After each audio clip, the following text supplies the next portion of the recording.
2014-18 এর ভোটের ভাবনা থেকে বের হতে পুলিশকে স্বরাষ্ট্র উপদেষ্টার নির্দেশ। নির্বাচনী প্রশিক্ষণ শুরু, 3 জেলায় সীমানা পুনর্বিন্যাসের প্রতিবাদ। ডাকসু নির্বাচনের শেষ দিনে জমজমাট প্রচারণা, ছাত্রদলের শপথ, রাকসুদের ছাত্রদলের প্যানেল ঘোষণা, জাকসুদের শিবিরের প্যানেলে বিকেলে। ডাকসু নির্বাচনের শেষ দিনে জমজমাট প্রচারণা, ছাত্রদলের শপথ, রাকসুতে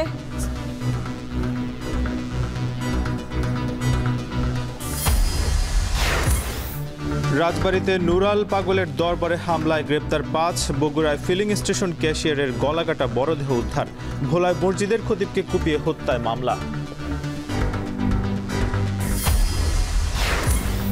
এবং ট্রাইব্যুনালে ছেলে আনাস হত্যার বিচার চেয়ে কান্নায় ভেঙে পড়লেন মা। হাসিনা কামাল মামুনের ফাঁসি দাবি।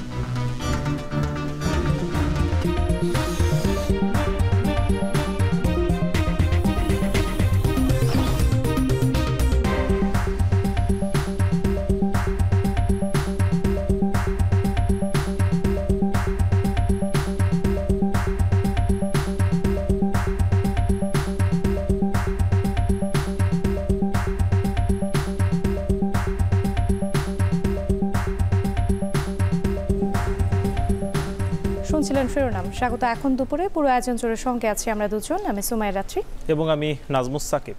রাত্রি, 2014, 18 এবং 24-এর যে নির্বাচন ভাবনা সেটা থেকে বেরিয়ে এসে ত্রয়োদশ নির্বাচনে পুলিশকে কাজ করার নির্দেশ দিয়েছেন স্বরাষ্ট্র উপদেষ্টা জাহাঙ্গীর আলম চৌধুরী।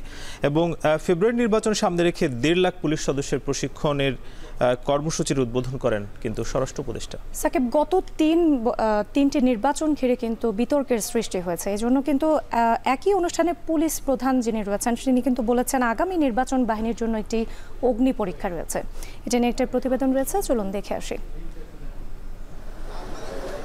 ত্রয়োদশ জাতীয় নির্বাচনকে সামনে রেখে 1.5 লাখ পুলিশ সদস্যকে বিশেষ প্রশিক্ষণ দেওয়া হচ্ছে। জাতীয় নির্বাচন অবাধ, সুষ্ঠু ও নিরাপদ করতে এই প্রশিক্ষণ। গত 31 আগস্ট থেকে পুলিশ সদর দপ্তরের মডিউল অনুযায়ী মাস্টার ট্রেইনার প্রশিক্ষণ দেওয়া হয়েছে। এরাই পুলিশ সদস্যদের নির্বাচনী প্রশিক্ষণ দেবে।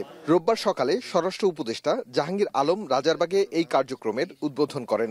এবং যে ভিডিওটা করছে, এ সময় সুষ্ঠু ও নিরপেক্ষ নির্বাচন সম্পাদনের জন্য পুলিশকে নানা ধরনের দিক নির্দেশনা দেন। বলেন 14, 18 ও 24-এর মতো নির্বাচন মাথা থেকে মুছে ফেলতে হবে। ফেব্রুয়ারি মাসে যে নির্বাচনটা হবে এটা যেন শান্তিপূর্ণ এবং উৎসব মুখর পরিবেশে হয়।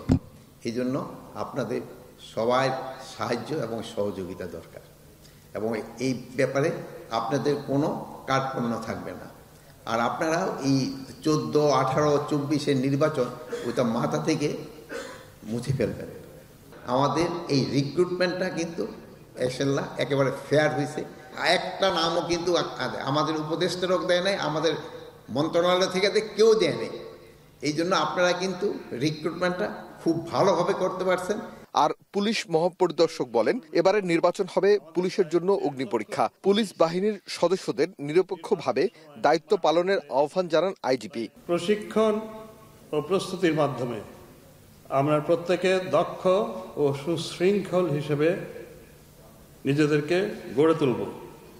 এটা শুধু আইন কানুন শিখানো নয়, এই প্রশিক্ষণের মধ্য দিয়ে আমরা জানব কিভাবে চাপের মধ্যেও নিরপেক্ষ থাকা যায়।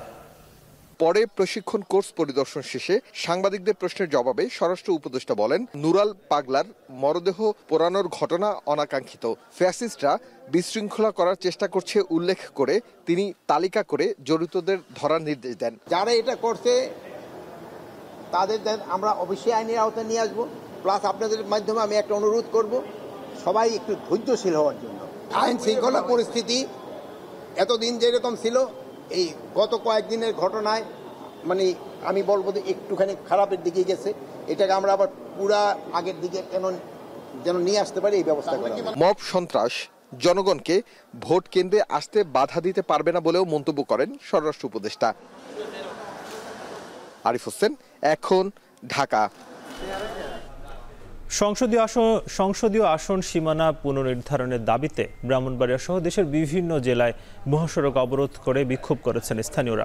অবরোধের ফলে সড়কের দুপাশে যান চলাচল বন্ধ হয়ে দীর্ঘ যানজটের সৃষ্টি হয়। এতে ভোগান্তিতে পড়েন দূর দূরান্তের যাত্রীরা। সহকর্মীদের পাঠানো তথ্যছবিতে বিস্তারিত।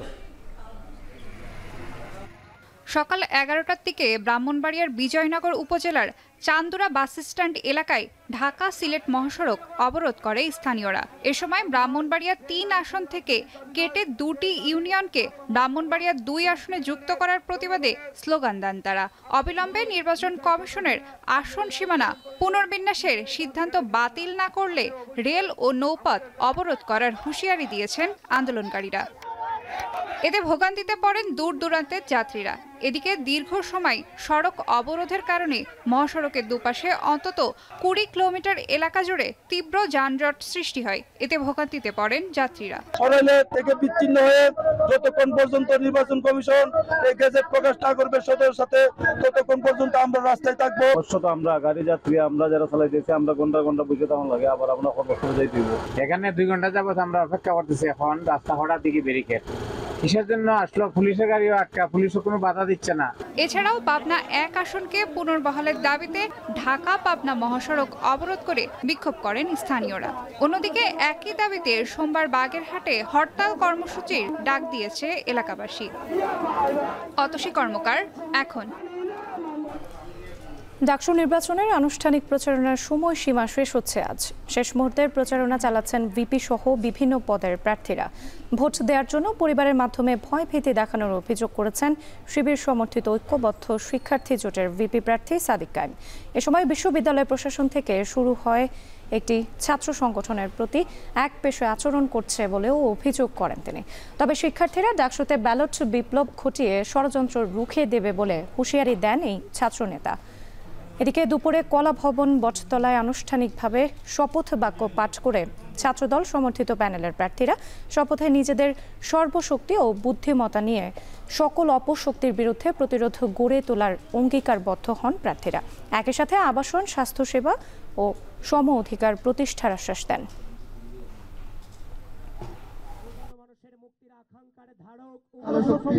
অবরুদ্ধ হয় আমরা আমাদের সর্বোচ্চ শক্তি ও বুদ্ধিমত্তা দিয়ে সেই অপশক্তির বিরুদ্ধে প্রতিরোধ গড়ে তুলব।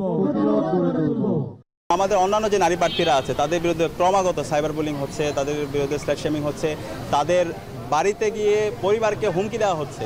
যারাই বিশ্ববিদ্যালয়ের শিক্ষার্থীদেরকে এই ধরনের প্রভাবিত করার চেষ্টা করবে, পরিবারকে হুমকি দিবে, তাদের বিরুদ্ধে বিশ্ববিদ্যালয়ের শিক্ষার্থীরা অবস্থান নেবে এবং তারা অবশ্যই সৎ, দক্ষ এবং যোগ্য প্রার্থীকে তারা বেছে নেবে বলে আমি বিশ্বাস করি।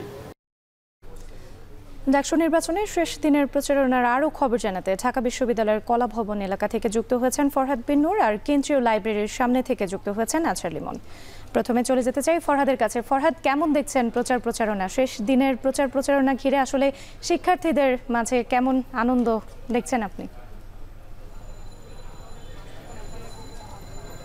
নিঃসন্দেহে আনন্দের যেন কমতি নেই ঢাকা বিশ্ববিদ্যালয় এলাকায়।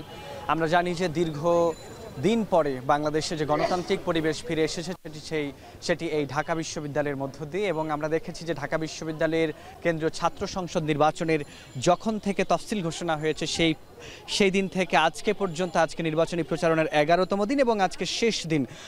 আজকে পর্যন্ত আমরা যেই গণতান্ত্রিক পরিবেশটি ঢাকা বিশ্ববিদ্যালয়ে দেখেছি যে প্রতিদ্বন্দ্বী প্রার্থীরা একে অপরের বিরুদ্ধে পাল্টা অভিযোগ থাকলেও ঢাকা বিশ্ববিদ্যালয়ে এখন পর্যন্ত একটি সুন্দর এবং সুশৃঙ্খলভাবে এবং কোনো প্রকার সহিংসতা ছাড়াই যে নির্বাচনী পরিবেশটি চলে এসছে সেটি কিন্তু অত্যন্ত, শিক্ষার্থীরা বলছেন যে এটি তাদের কাছে অত্যন্ত আনন্দদায়ক, এবং এর মধ্য দিয়ে বাংলাদেশে যে গণতান্ত্রিক পরিবেশ সৃষ্টি হলো সেই ধারাবাহিকতা যেন অব্যাহত থাকে সেই দাবিও কিন্তু শিক্ষার্থীরা করছেন। এবং এই যে ডাকসু নির্বাচন নির্বাচন সেটি যেন প্রতি বছর ক্যালেন্ডার ধরে নিয়মিত হয় সেই দাবিও শিক্ষার্থীদের রয়েছে। একই সঙ্গে আমি বলতে চাই যে আজকে যেহেতু প্রচারণার একেবারে শেষ দিন, আজকে আমরা সকাল 10টায় আনুষ্ঠানিক প্রচারণা শুরুর কথা থাকলেও আমরা দেখছি 10টার আগে থেকেও কিন্তু অনেক প্রার্থী তাদের প্রচারণা চালাতে শুরু করেছেন এবং আমরা দেখছি বেলা যত গড়িয়েছে এই একাডেমিক ভবনের সামনে, প্রশাসনিক ভবনের সামনে, হলগুলোর সামনে, কেন্দ্রীয় গ্রন্থাগারের সামনে সব জায়গাতে আমরা কিন্তু দেখছি যে প্রার্থীরা ভোটার এবং প্রার্থীদের যে মিলন মেলা আজকে এইটি আমরা কিন্তু এখানে একেবারে সুন্দরভাবে লক্ষ্য করছি। এবং আরও একটি বিষয় বলতে হয়, আমরা শুরুতেই দেখেছিলাম যে বাংলাদেশ ইসলামী ছাত্র শিবির সমর্থিত ঐক্যবদ্ধ শিক্ষার্থী জোটের যে ভিপি প্রার্থী তাকে আমরা দেখেছি সমাজবিজ্ঞান অনুষদের দিকে প্রচারণা চালাতে এবং তিনি সেখানে বলেছেন যে অপপ্রচার চালানো হচ্ছে, সেইগুলোর শিক্ষার্থীরা মূলত ব্যালটের মাধ্যমে প্রতিবাদ জানাবে। এবং এরপরে আমরা দেখেছি জাতীয়তাবাদী ছাত্র দল তারা হল এবং কেন্দ্রে যারা প্রার্থী তাদেরকে শপথ পাঠ করিয়েছেন এবং এই শপথে একটি নিরাপদ ক্যাম্পাস, শিক্ষার্থী বান্ধব ক্যাম্পাস, পরিবেশ বান্ধব ক্যাম্পাস নির্মাণের জন্যই তারা কিন্তু এখানে শপথ পাঠ করেছেন। এরপরে অন্যান্য প্রার্থীদেরকেও আমরা দেখছি প্রচারণা চালাচ্ছেন এবং আজকে রাত 11টার দিকে প্রচারণা শেষ হবে। কালকে প্রচারণা চলবে না, পরশুদিন একেবারে নির্বাচনের ভোট গ্রহণ। তো এই ছিল রাত্রি আমার কাছে ঢাকা বিশ্ববিদ্যালয় থেকে নির্বাচনী প্রচারণার সবশেষ তথ্য। নির্বাচনী প্রচারণার খবর শুনছিলাম ফরহাদ বিন নূরের কাছ থেকে। এবার আজহার লিমন, আপনার কাছে জানতে চাই, শেষ মুহূর্তে প্রার্থীরা আসলে কোনো প্রতিশ্রুতি দিচ্ছেন কিনা?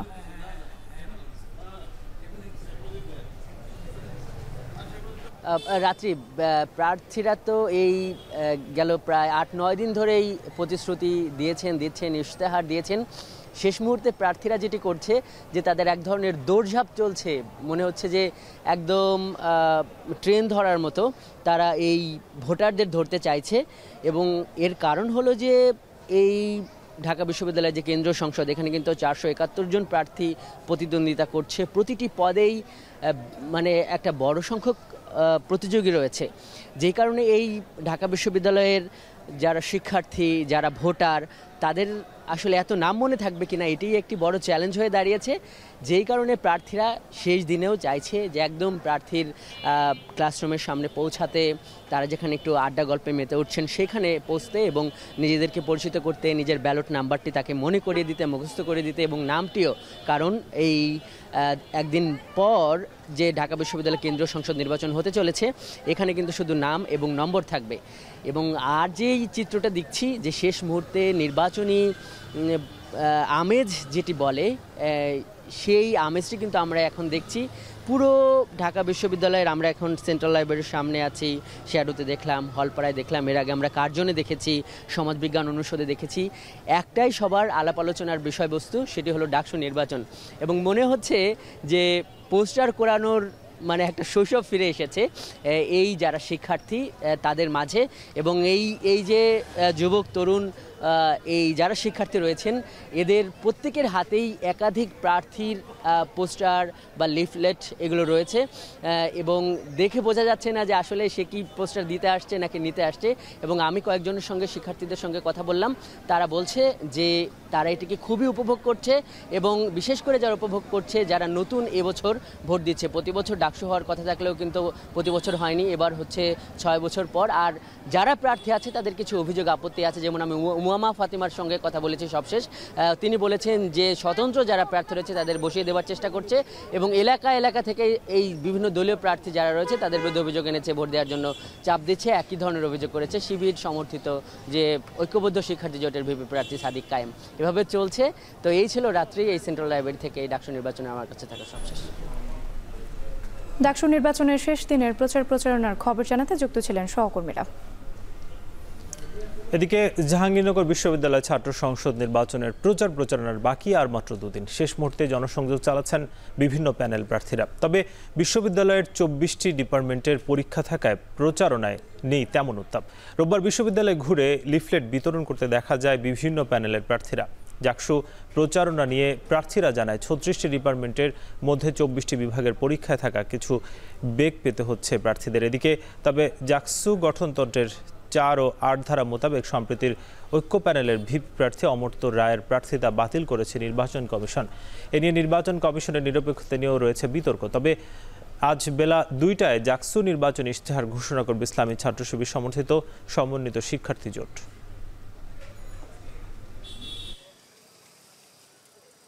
বিশ্ববিদ্যালয়ের শিক্ষার্থীদের যে স্বতঃস্ফূর্ত একটা সারা, তাদের মধ্যে একটা আমেজ, সেটি কিন্তু আমরা একটু খুবই কমই লক্ষ্য করছি। এবং আমাদের কিন্তু যারা নির্বাচনী যে প্রচারণা, সেটির সময়টা কিন্তু খুবই অল্প হয়ে গিয়েছে, যার ফলে কিন্তু আমরা শিক্ষার্থীদের সাথে ওইভাবে কথা বলার সুযোগ পাচ্ছি না। চূড়ান্ত প্রার্থী তালিকার সময় যদি এসে আপনি তাকে যাচাই বাছাই না করে নির্বাচনের 2-3 দিন আগে এসে তার প্রার্থিতা বাতিল করেন, হয় আপনি প্রচন্ড পরিমাণ অদক্ষ, আর নয় আপনি অতি চালাকি করছেন। আমাদের শুরু থেকেই মনে হয়েছে নির্বাচন কমিশন দায়সারাভাবে নির্বাচনটা করতে চাচ্ছেন এই বিষয়ে আমরা সুনিশ্চিত হতে পেরেছি, কিন্তু দায়সারাভাবে কোনো রকম করে শেষ করে দেওয়া এরকম একটা মনে হচ্ছে। এদিকে রাজশাহী বিশ্ববিদ্যালয় কেন্দ্রীয় ছাত্র সংসদ রাকসু নির্বাচনে মনোনয়ন দাখিলের শেষ দিনে মনোনয়নপত্র জমা পড়েছে 38টি। বিকেল 5টা পর্যন্ত চলবে মনোনয়ন জমা দেওয়ার কার্যক্রম। এদিকে মনোনয়নপত্র জমার শেষ দিনে রাকসুর প্যানেল ঘোষণা করেছে ছাত্রদল। দুপুর 2টা পর্যন্ত 38টি মনোনয়ন জমা পড়ে। এর আগে সবশেষ তথ্যমতে রাকসু নির্বাচন এবং সিনেট প্রতিনিধি হিসেবে মনোনয়ন সংগ্রহ করেন 479 জন প্রার্থী। বাকি মনোনয়নপত্রগুলো নির্ধারিত সময়ের আগেই জমা পড়বে বলে জানানো হয়। এদিকে মনোনয়ন জমা দেওয়ার শেষ দিনে রাকসুর প্যানেল ঘোষণা করেছে ছাত্রদল। ভিপি প্রার্থী শেখ নুরুলদিন আবির এবং জিএস পদে নাফিউল ইসলাম জীবনকে ঘোষণা দেয় সংগঠনটি। শহীদ মিনারের সংবাদ সম্মেলনে প্যানেল ঘোষণার পর উচ্ছ্বাস প্রকাশ করেন কর্মীরা।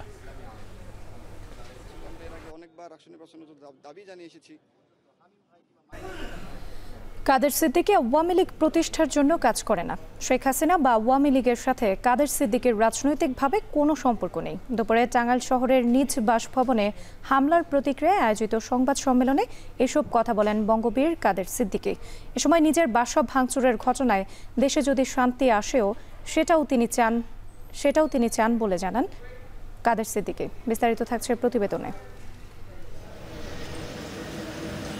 শনিবার রাতে টাঙ্গাইল শহরের সদর রোডের সোনার বাংলা বাসভবনে কৃষক শ্রমিক জনতা লীগের সভাপতি বঙ্গবীর কাদের সিদ্দিকীর বাসায় হামলা ও ভাঙচুর করে দুর্বৃত্তরা। এ সময় 2টি গাড়ি ভাঙচুর করে আগুন দেওয়ার চেষ্টা করে তারা। বাসার কেয়ারটেকার জানান, রাতের খাবার খেয়ে দ্বিতীয় তলায় ঘুমাচ্ছিলেন কাদের সিদ্দিকী। এ সময় 10 থেকে 15 জন দুর্বৃত্ত বাসায় ইট পাটকেল নিক্ষেপ করে। এক পর্যায়ে মই দিয়ে ভেতরে ঢোকে তারা। আশপাশের লোকজন এগিয়ে গেলে পালিয়ে যায় দুর্বৃত্তরা। আপনার এই 15-20 জন লোক, এই 3 জন লোক তো ভিতরেও চলে আসছিল, এই গাড়ি কোবাইছে, গেট কোবাইছে। আমরা এই রুমে থাকি, এই রুম থেকে যখন লাড়ি নিয়ে বাড়াইছি, আমি যখন বাড়াইছি তখন এই 3 জন লোক গেট থেকে বাইরে গেছে টপকে। গেটের বাইরে যায় বিগত 15-20 মিনিট এই ইট পাটকেলটা ঢালাইছে ভাই, ইট পাটকেল ঢালাইছে। পরে আমরা কোনো উপায় না পেয়ে আমরা উপরে সেফটির জন্য চলে গেছিলাম।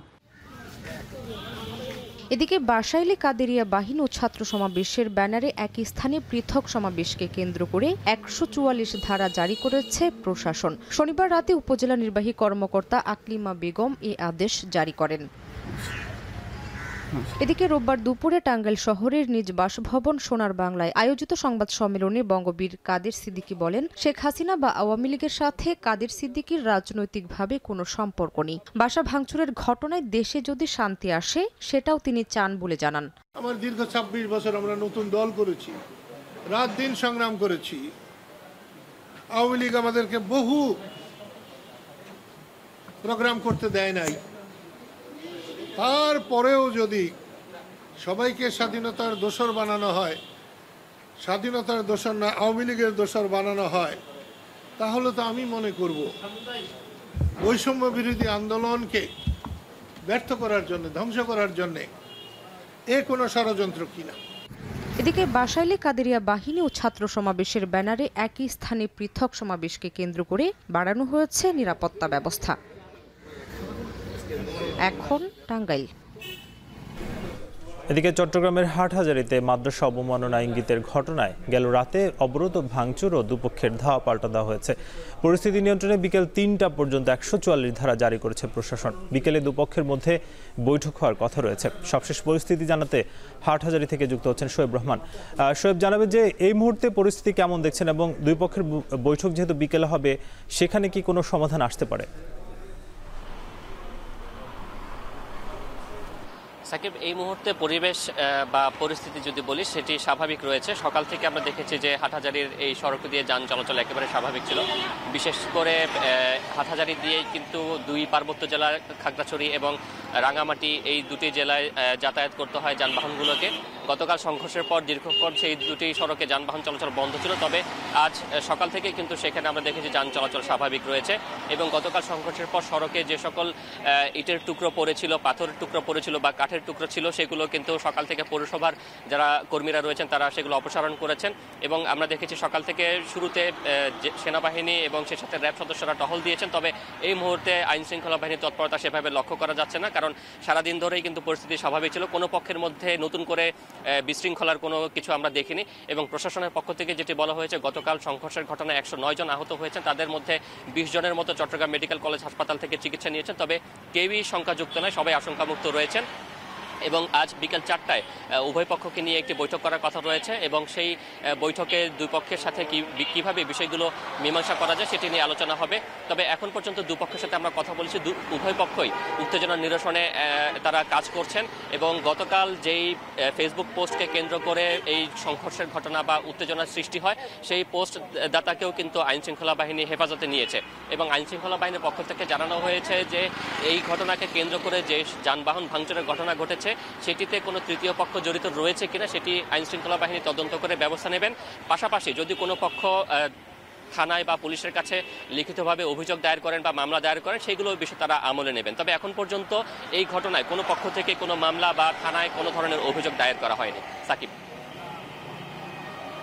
চট্টগ্রামের হাটহাজারীতে 144 ধারা জারি রয়েছে, সে খবর জানাচ্ছিলেন শোয়েব রহমান। এদিকে বগুড়া একটি ফিলিং স্টেশন থেকে ক্যাশিয়ারের গলাকাটা মরদেহ উদ্ধার করেছে পুলিশ। হত্যাকাণ্ডের পর থেকে তার সহকারীর খোঁজ মিলছে না, বন্ধ রয়েছে তার মুঠোফোন। পুলিশ জানায় গতরাতে শহরের দত্তবাড়ি এলাকার শতাব্দী ফিলিং স্টেশন দায়িত্বরত ছিলেন ক্যাশিয়ার হেলাল ও তার সহকারী। মধ্যরাতের কোনো এক সময় হেলালকে ধারালো অস্ত্র দিয়ে হত্যা করা হয়। সকালে তার মরদেহ উদ্ধার করে পুলিশ। এ সময় পাশ থেকে একটি ধারালো ছুরি জব্দ করা হয়। এদিকে হত্যাকাণ্ডের পর থেকে তার সহকারী রতন মিয়ার খোঁজ মিলছে না, বন্ধ রয়েছে তার মুঠোফোন।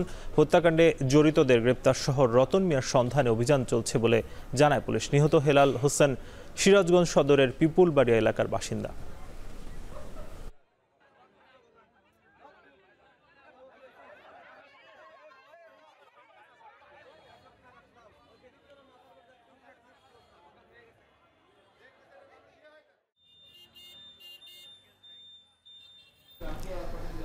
ভোলায় ইমাম হত্যার ঘটনায় অজ্ঞাত আসামি করে মামলা করা হয়েছে। স্থানীয়রা জানান, শনিবার রাতে সদর উপজেলার পশ্চিম চরনাবাদ জামে মসজিদ এশার নামাজ শেষ করে বাড়িতে যান ইসলামী আন্দোলনের জেলা সেক্রেটারি ও সদর উপজেলা জামে মসজিদের খতিব আমিনুল হক।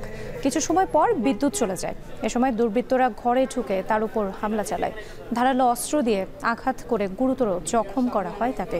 চিৎকার শুনে স্থানীয়রা তাকে উদ্ধার করে সদর হাসপাতালে নেওয়া হলে মৃত ঘোষণা করেন চিকিৎসক।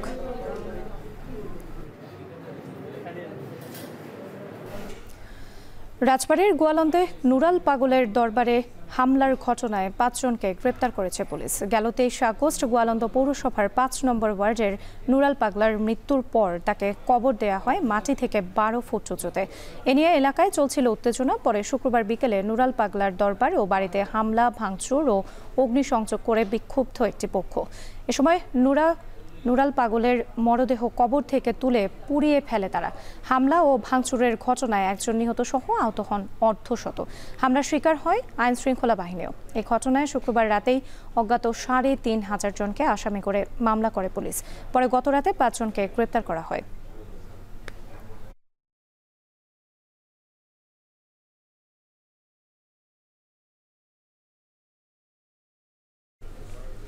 মব জাস্টিসের বিরুদ্ধে শুধু বিবৃতি নয়, মবকারীদের গ্রেপ্তার এবং বিচারও করছে সরকার। একথা বলছেন পরিবেশ উপদেষ্টা সৈয়দা রিজওয়ানা হাসান।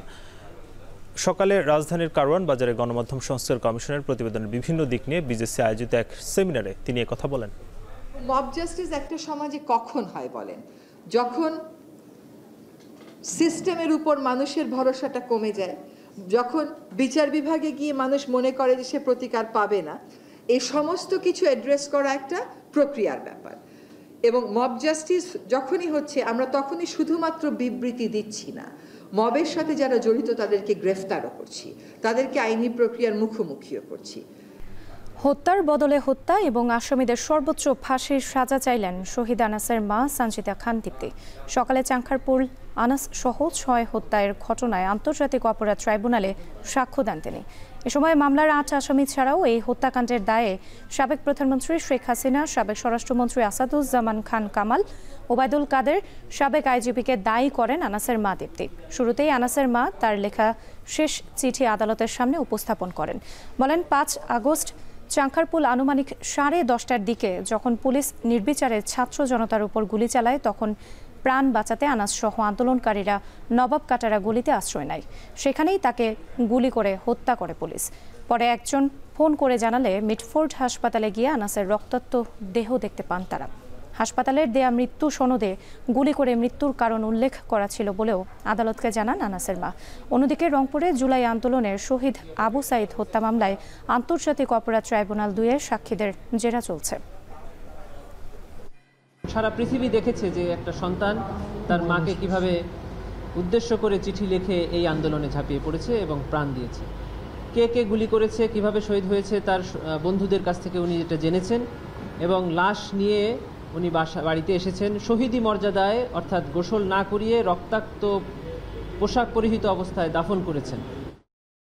পল্লী বিদ্যুতের সংস্কার, চাকরি বৈষম্য দূরীকরণ ও হয়রানিমূলক পদক্ষেপ বন্ধের 4 দফা দাবিতে আজ থেকে সারা দেশে অনির্দিষ্টকালের গণছুটিতে যাওয়ার ঘোষণা দিয়েছে পল্লী বিদ্যুৎ সমিতির কর্মকর্তা কর্মচারীরা। তবে বিদ্যুৎ সংযোগ ও জরুরি সেবা চালু থাকলেও গ্রাহক সেবা বন্ধ রয়েছে সমিতিগুলোতে। গ্রাহকরা বলছেন, দ্রুত সমস্যার সমাধান না হলে ভোগান্তি বাড়বে। বিস্তারিত প্রতিবেদনে। রোববার সকাল থেকে কুমিল্লা পল্লী বিদ্যুৎ সমিতি 2 কার্যালয়ে গণছুটির আবেদন করেন কর্মকর্তা কর্মচারীরা। কেন্দ্রীয় কর্মসূচির অংশ হিসেবে সমিতির সকল কর্মকর্তা কর্মচারীর একাত্মতা ঘোষণা করেছে বলে জানান তারা। এই সময় কর্মীরা অভিযোগ করেন, সংকট সমাধানে সরকারের পক্ষ থেকে একাধিকবার আশ্বাস দেওয়া হলেও কিছুই বাস্তবায়ন করেনি বিদ্যুৎ মন্ত্রণালয়। দাবি আদায়ে আন্দোলনের সঙ্গে জড়িত কর্মকর্তা কর্মচারীদের চাকরিচ্যুতি, বদলি, বরখাস্ত সহ নানা শাস্তিমূলক পদক্ষেপ নিয়ে হয়রানি করছে। 7 দফা দাবিতে এবং আরবের জুলুম নির্যাতনের বিরুদ্ধে আমরা আমাদের এই গণছুটি কেন্দ্র থেকে ঘোষণা আসছে। 7টা দাবিতে আমরা এই অনশন পার করতেছি। আমাদের এই আজ থেকে শুরু গণ যে ছুটি। পল্লী বিদ্যুতের কর্মকর্তা কর্মচারীরা গণছুটির ফলে ভোগান্তির চরমে পৌঁছাবে বলে বলছেন গ্রাহকরা। সরকার যদি দ্রুত সমাধান না করে সেক্ষেত্রে দিন যাবে, আপনার জনদুর্ভোগ আরও বাড়তে হবে। এদিকে সাতক্ষীরাতেও 4 দফা দাবিতে অনির্দিষ্টকালের জন্য গণছুটি ঘোষণা দিয়েছেন পল্লী বিদ্যুৎ সমিতির কর্মকর্তা কর্মচারীরা। তবে সাতক্ষীরা পল্লী বিদ্যুৎ সমিতির কার্যালয় ও সব অভিযোগ কেন্দ্র শুক্রবার রাত 12টা থেকে বন্ধ রয়েছে। সাতক্ষীরা পল্লী বিদ্যুৎ সমিতি 684 জন কর্মীর মধ্যে 683 জন কর্মী ছুটির আবেদন করেছেন। বিদ্যুৎ চালু রাখতে ও জরুরি সেবায় 1 জন কর্মী ও ঠিকাদারের কর্মীরা কাজ করছেন। এতে চরম ভোগান্তিতে পড়েছেন পল্লী বিদ্যুৎ গ্রাহকরা। ভোগান্তি পাচ্ছি, আমার 2টা প্রজেক্ট আছে। একটা প্রজেক্টের ফিউজ কেটে গেছিল, সেটা আমি এখনো লাগাতে পারছি না। বড় ধরনের কোনো আগুন ধরে গেলে কোনো সমস্যা হলে ফোন দিলে যে ফোনটা অফ করবে সেরকম কোনো তো পর্যায়ে নাই। গত মঙ্গলবার রাত্রে আমার ট্রান্সফরমার চুরি করে নিয়ে গেছে, তার জন্য আসছিলাম এখানে নোটিশ জানাতে। সেই ধরে এখনো কোনো সেবা পাইনি আমরা। এখন কর্মকর্তা কর্মচারীরা বলছেন, দাবি আদায় না হওয়া পর্যন্ত কর্মসূচি চলবে। কেন্দ্রীয় কর্মসূচির অংশ হিসেবে কুষ্টিয়া ও যশোরেও রোববার সকাল থেকে গণছুটি কর্মসূচি পালন করেন পল্লী বিদ্যুতের কর্মকর্তা কর্মচারীরা। দাবি আদায় না হলে আরও কঠোর আন্দোলনের হুঁশিয়ারি তাদের। এতে চরম ভোগান্তিতে পল্লী বিদ্যুতের গ্রাহকরা। সেবা না পেয়ে ফিরে যাচ্ছেন অনেকেই। লাইনে আগুন ধরে গেল, ফোন দিলে সকাল ধরে আপনার 1.5 ঘন্টা ফোন দিছি, কোনো নাম্বার যোগাযোগ নেই, বন্ধ। আমাদেরকে নিয়মিত করেন, কারণ আমরা কখনো কাজ করব না, বেশি করব না, এটা বলবো না। আমাদেরকে নিয়মিত করে আমাদেরকে মানুষের অশান্তি থেকে মুক্তি দিন। এদিকে ময়মনসিংহ কর্মসূচি পালন করেছেন পল্লী বিদ্যুতের কর্মীরা। এতে ব্যাহত হয় সকল সেবা কার্যক্রম। কর্মসূচিকে কেন্দ্র করে পল্লী বিদ্যুৎ সমিতি কার্যালয়ে নিরাপত্তা ব্যবস্থা জোরদার করা হয়েছে। সাদ ইসলাম শামস, এখন। লেখক, গবেষক ও জাতীয় মুক্তি কাউন্সিলের সভাপতি বদরুদ্দিন ওমর আর নেই। সকাল 10টার দিকে রাজধানীর শ্যামলীর বাংলাদেশ স্পেশালাইজড হাসপাতালে তার মৃত্যু হয়। তার মৃত্যুতে শোক জানিয়েছেন প্রধান উপদেষ্টা ডক্টর মোহাম্মদ ইউনূস। স্বজনরা জানান, প্রায় 1 মাস ধরেই বদরুদ্দিন ওমর অসুস্থ ছিলেন। তাকে হাসপাতালে নিতে হয়েছে একাধিকবার। আজ সকালে তিনি অসুস্থ হয়ে পড়লে আবার হাসপাতালে নেওয়া হয় তাকে। সেখানে নেওয়ার পর চিকিৎসকরা তাকে মৃত ঘোষণা করেন। তার বয়স হয়েছিল 94 বছর। বদরুদ্দিন ওমর লেখক, গবেষক ও বামপন্থী রাজনীতিক। 1961 সালে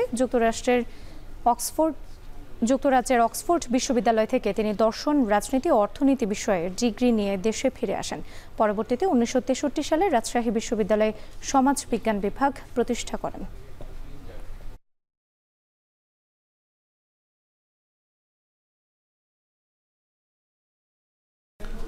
বাণিজ্যিক ও অর্থনৈতিক খাতে বৈশ্বিক চ্যালেঞ্জ মোকাবেলায় বিভিন্ন খাতের রপ্তানি বাড়ানোর উপর জোর দিয়েছেন বাণিজ্য উপদেষ্টা শেখ বশির উদ্দিন। দুপুরে রাজধানীর এক হোটেলে দেশের বাণিজ্যিক কার্যকারিতা বাড়ানো বিষয়ক এক আলোচনা সভায় তিনি বলেন, বিভিন্ন দেশের সাথে বাণিজ্য সুবিধা আদায়ে বাংলাদেশের অবস্থান যথেষ্ট শক্তিশালী নয়। গুটি কয়েক রপ্তানি পণ্য নিয়ে দর কষাকষি কঠিন বলে মন্তব্য করেন তিনি। British high commissioner Sarah Cook বলেন, বৈশ্বিক বাণিজ্য ও অর্থনৈতিক খাতে এগিয়ে যেতে বাংলাদেশের পাশে রয়েছে ব্রিটিশ সরকার। বর্তমান বৈশ্বিক বাণিজ্যিক পদ্ধতিকে অনেক কঠিন উল্লেখ করে এই চ্যালেঞ্জ মোকাবিলায় সম্ভাবনাময় সেক্টরে দক্ষ লোকবল নিয়োগের তাগিদ দেন ব্রিটিশ হাই কমিশনার। দেশের 150টি উপজেলার প্রাথমিক বিদ্যালয়ে আগামী অক্টোবর থেকে মিড ডে মিল চালু করা হবে বলে জানিয়েছেন প্রাথমিক ও গণশিক্ষা উপদেষ্টা অধ্যাপক ডাক্তার বিধান রঞ্জন রায় পোদ্দার। আন্তর্জাতিক সাক্ষরতা দিবস উপলক্ষে সকালে সচিবালয়ে এক সংবাদ সম্মেলনে তিনি একথা বলেন। দেশে বর্তমান সাক্ষরতার হার 77.9% বলেও জানান উপদেষ্টা। শিক্ষকরা হচ্ছে ভ্যাকেশন ডিপার্টমেন্ট, তারা নন ভ্যাকেশন হতে চায়। এটার সঙ্গে সরকারের আর্থিক এক ধরনের সংশ্লেষের প্রসঙ্গ আছে, ফলে এই ধরনের একটা চিন্তাও আছে, কিন্তু এই বিষয়ে আমরা সিদ্ধান্ত নিতে পারিনি। কিন্তু আমাদের ক্যালেন্ডারের যে ছুটিগুলো আছে সেই ক্ষেত্রে আমরা কিছুটা কমিয়ে। এশিয়া কাপ খেলতে ঢাকা ছেড়েছে বাংলাদেশ ক্রিকেট দলের প্রথম বহর। এই বহরে সব মিলিয়েছিলেন 13 জন ক্রিকেটার। সকাল 10:15 দেশ ছাড়ার আগে ক্রিকেটার জাকের আলী অনিক জানালেন, এশিয়া কাপের আগে নিজেদের প্রস্তুতি নিয়ে সন্তুষ্ট তিনি। কাউকে জবাব দেওয়ার জন্য নয়, মূলত চ্যাম্পিয়ন হবার লক্ষ্যেই খেলবে বাংলাদেশ। আসন্ন এশিয়া কাপ চলবে 9 সেপ্টেম্বর থেকে 28 সেপ্টেম্বর পর্যন্ত। 11 সেপ্টেম্বর হংকংয়ের বিপক্ষে ম্যাচ দিয়ে মিশন শুরু করবে বাংলাদেশ। বি গ্রুপে তাদের অপর দুই প্রতিপক্ষ আফগানিস্তান ও শ্রীলঙ্কা। টুর্নামেন্টের 19টি ম্যাচের মধ্যে 11টি হবে দুবাইয়ে, বাকি 8টি আবুধাবিতে। উদ্বোধনী ম্যাচটি আবুধাবিতে অনুষ্ঠিত হবে আর ফাইনাল হবে দুবাইতে।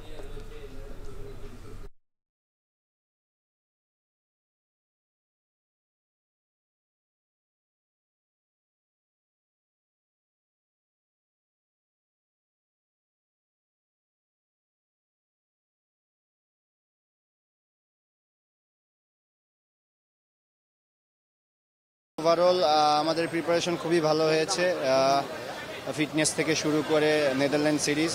তো আমরা এশিয়া কাপে ভালো কিছু আশা করছি। কাউকে জবাব দেওয়ার কিছু নাই, আমরা আমাদের ক্রিকেট খেলবো, আমরা আমাদের বেস্ট ক্রিকেট খেলবো। শেষ করছি এখন দুপুর। তার আগে শিরোনামগুলো আরও একবার। 2014-18 এর ভোটের ভাবনা থেকে বের হতে পুলিশকে স্বরাষ্ট্র উপদেষ্টার নির্দেশ। নির্বাচনী প্রশিক্ষণ শুরু, 3 জেলায় সীমানা পুনর্বিন্যাসের প্রতিবাদ। ডাকসু নির্বাচনের শেষ দিনে জমজমাট প্রচারণা। ছাত্র দলের শপথ, রাকসুতে ছাত্র দলের প্যানেল ঘোষণা, জাকসুতে শিবিরের ইশতেহার প্রকাশ। আওয়ামী পুনর্বাসনে জড়িত নই, টাঙ্গাইলে বাসভবনে হামলার প্রতিক্রিয়ার দাবি কাদের সিদ্দিকের। হাটহাজারীতে সেনা মোতায়েন, বিকেলে বৈঠক। রাজবাড়ীতে নুরাল পাগলের দরবারে হামলায় গ্রেপ্তার 5, বগুড়ায় ফিলিং স্টেশন ক্যাশিয়ারের গলাকাটা মরদেহ উদ্ধার, ভোলায় মসজিদের খতিবকে কুপিয়ে হত্যার মামলা। এবং ট্রাইব্যুনালে ছেলে আনাস হত্যার বিচার চেয়ে কান্নায় ভেঙে পড়লেন মা। হাসিনা, কামাল মামুনের ফাঁসি দাবি।